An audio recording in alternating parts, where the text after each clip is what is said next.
Here goes Scooby-Doo, the dog who would never go in after his toys, swimming like Michael Phelps. That's his name, right? Yeah. Woohoo! My Olympic class swimmer, Scooby-Dooby-Doo! A week ago, he was chasing flying fish. Now he's jumping in like he's a superstar! And there goes Ikey! Well, Ikey always goes in. But there goes Ikey!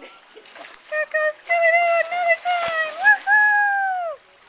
And there's our awesome dog trainer and pet sitter, Jenny Pike, who has taught Scooby to not be afraid of the water.